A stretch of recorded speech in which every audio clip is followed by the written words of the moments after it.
अस्सलाम वालेकुम जी। अच्छा यार, ये वीडियो इस बारे में है कि पाकिस्तान से जो अगली फ़्लाइट है ईपीएस वर्कर्स की, ई9 वर्कर्स की, वो कब आ रही है। और उसमें कितने लोग जो हैं पाकिस्तान से वर्कर्स आ रहे हैं, इस बारे में थोड़ी सी आपको बताऊंगा और थोड़ा सा मौसम की सूरत हाल। अच्छा, 18 मई को, आज 12 मई है, 18 मई को पाकिस्तान से फ़्लाइट आएगी पाकिस्तानी वर्कर्स की, ई9 वर्कर्स की, फ़्रेश वर्कर्स की, जिनको फ़्रेश कहते हैं। रिटर्नी तो आपको पता है कि एक बार जो अपना वीज़ा कंप्लीट करके गए हों उनको कहते हैं। तो 60 लड़कों की या 60 वर्कर्स की पाकिस्तान से ये फ़्लाइट होगी। इसमें लड़की कोई नहीं है, मैंने कन्फर्म किया। तो अभी मौसम कोरिया में मतलब ये है कि गर्मी की तरफ ही है, क्योंकि मई का मिड तो हो चुका है ऑलरेडी। 18 को जब आएंगे तो मिड से भी थोड़ा ऊपर चला जाएगा टाइम।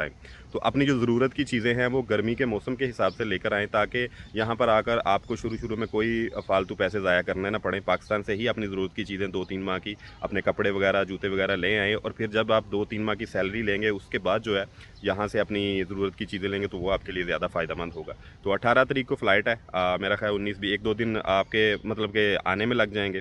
और उसके अलावा 1-2 दिन आपने सेंटर में रुकना है, आपका मेडिकल होगा, वहाँ स्टे होना है। उसके बाद कंपनी मालकान आपको आकर ले जाएंगे, मतलब के कंपनी में। तो ये थोड़ी सी इन्फॉर्मेशन थी ज़रूरी। तो खैर खैरियत से आएँ। इसके बाद भी जो फ़्लाइट्स आती रहेंगी इंशाल्लाह वो भी आपके साथ कोई शेड्यूल शेयर करते रहेंगे। अल्लाह ताला आप सबका हामी नासर हो। अल्लाह निगहबान।